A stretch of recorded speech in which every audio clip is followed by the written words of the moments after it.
ஈரோடு மக்கள் சந்திப்பிற்காக சென்னையிலிருந்து தனி விமானம் மூலம் தவேக தலைவர் விஜய் கோவை வருகை தந்திருக்கிறார். தனி விமானம் மூலம் கோவை வந்துள்ள விஜய் பிறகு சாலை மார்க்கமாக ஈரோடு செல்ல இருக்கிறார்.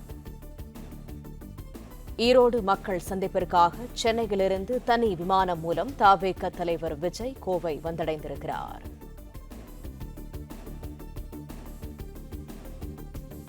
தனி விமானம் மூலம் கோவை வந்தடைந்துள்ள விஜய் சாலை மார்க்கமாக ஈரோடு செல்ல இருக்கிறார்.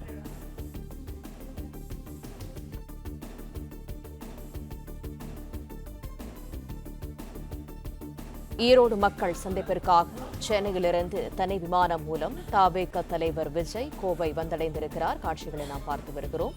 தனி விமானம் மூலம் கோவை வந்துள்ள விஜய் சாலை மார்க்கமாக ஈரோடு செல்ல இருக்கிறார்.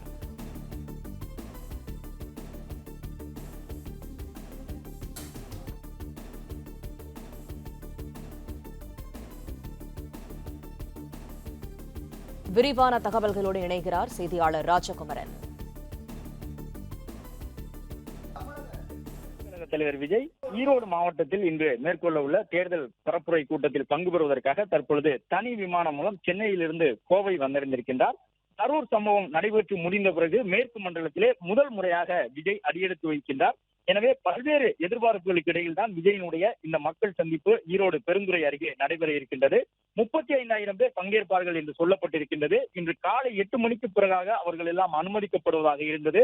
ஆனால் நேற்று நள்ளிரவு முதலே அந்த பொதுக்கூட்டம் நடைபெறக்கூடிய விஜயினுடைய மக்கள் சந்திப்பு நடைபெறக்கூடிய திடலை நோக்கி ஏராளமானவர்கள் வந்தார்கள். அந்த மைதான பகுதியில் வந்து விஜயினுடைய தேர்தல் பரப்புரை கூட்டம் அங்குதான் நடைபெறப் போகின்றது என்று சொல்லி அவர்கள் செல்பி உள்ளிட்டவற்றை எல்லாம் குடும்பத்தோடு எடுத்து சென்று கொண்டிருந்தார்கள். அதே போன்று பல்வேறு மாவட்டங்களிலிருந்தும் அதிகாலை 4 மணி அளவிலேயே அங்கே நிறைய தொண்டர்கள் வந்து நிற்பதை பார்க்க முடிந்தது. எனவே காவல்துறையினரே ஒரு கட்டத்திலே 8 மணிக்கு பிறகு உள்ளே அனுமதித்தால் இந்த தேசிய நெடுஞ்சாலை பகுதியிலே போக்குவரத்து நெரிசல் ஏற்பட்டுவிடும், நிறைய தொண்டர்கள் வருகின்றார்கள் என்று குறிப்பிட்டு 6 மணி அளவிலேயே தொண்டர்களை அனுமதித்து விட்டார்கள்.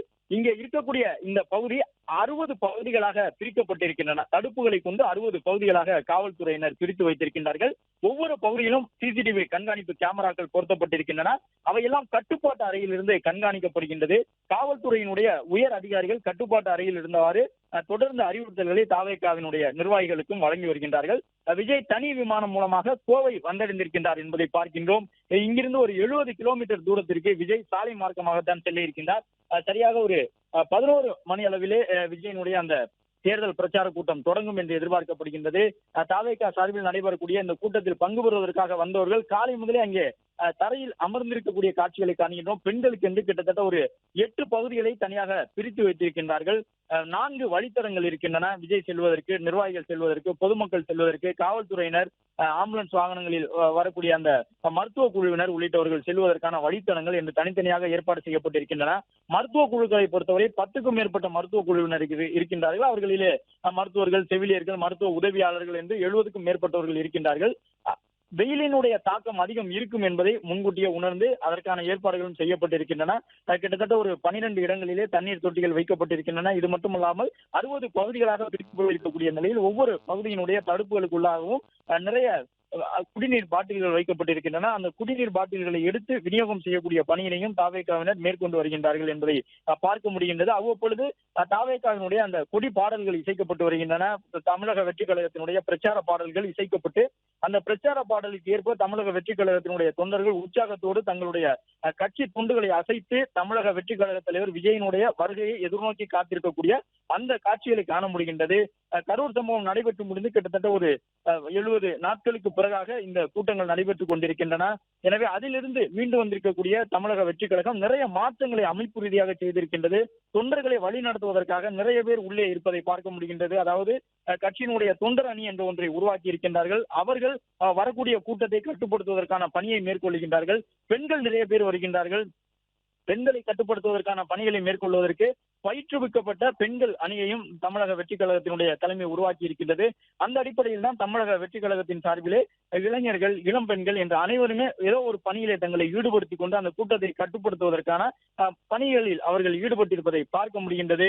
தவேகா தலைவர் விஜயை பொறுத்தவரை தனி விமானம் மூலமாக கோவை வந்தடைந்திருக்கின்றார். இன்னும் சற்று நேரத்திலே கோவை விமான நிலையத்திலிருந்து தன்னுடைய கருப்பு நிற ரேஞ்ச் ரோவர் காரிலே தாவேகா தலைவர் விஜய் புறப்பட்டு செல்ல இருக்கின்றார்.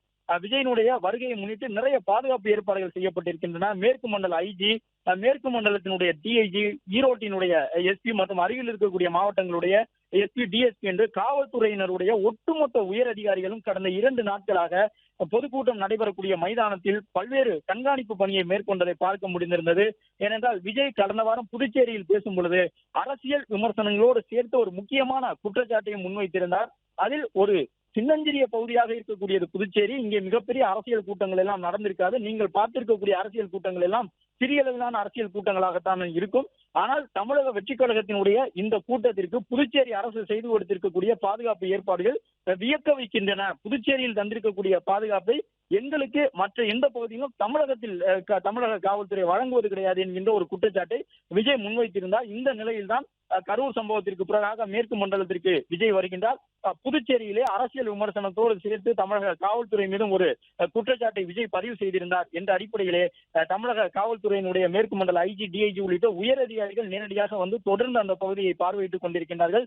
கட்டுப்பாட்டு அறைக்குள்ளே உயர் அதிகாரிகள் இருக்கின்றார்கள் என்பதை பார்க்கின்றோம். அதே நேரம் 2000 காவலர்கள் பாதுகாப்பு பணியில் ஈடுபட்டிருக்கின்றார்கள். சாலையில் எந்த வகையிலும் போக்குவரத்து நெரிசல் ஏற்பட்டுவிடக் கூடாது. விஜய் வரக்கூடிய வழியிலே விஜயனுடைய வாகனத்தை வழிமறித்து யாரும் வரவேற்பு வழங்கக்கூடாது.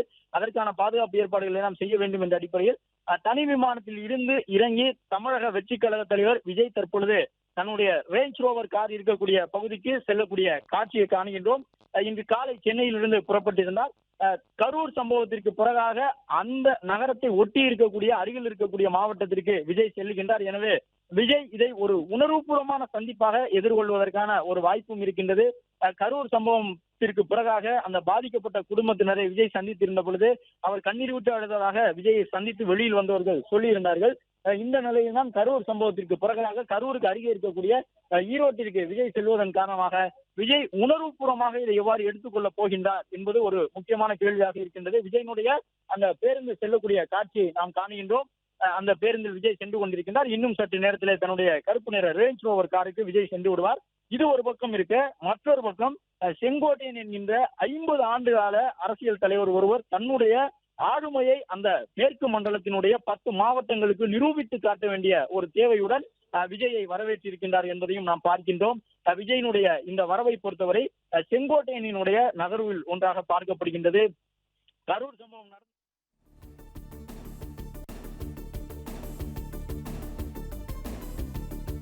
பிளே ஸ்டோர் மற்றும் ஆப் ஸ்டோரில் இருந்து பாலிமர் செயலியை QR கோடு மூலம் பதிவிறக்கம் செய்யுங்கள். செய்திகளை உடனுக்குடன் பெறுங்கள்.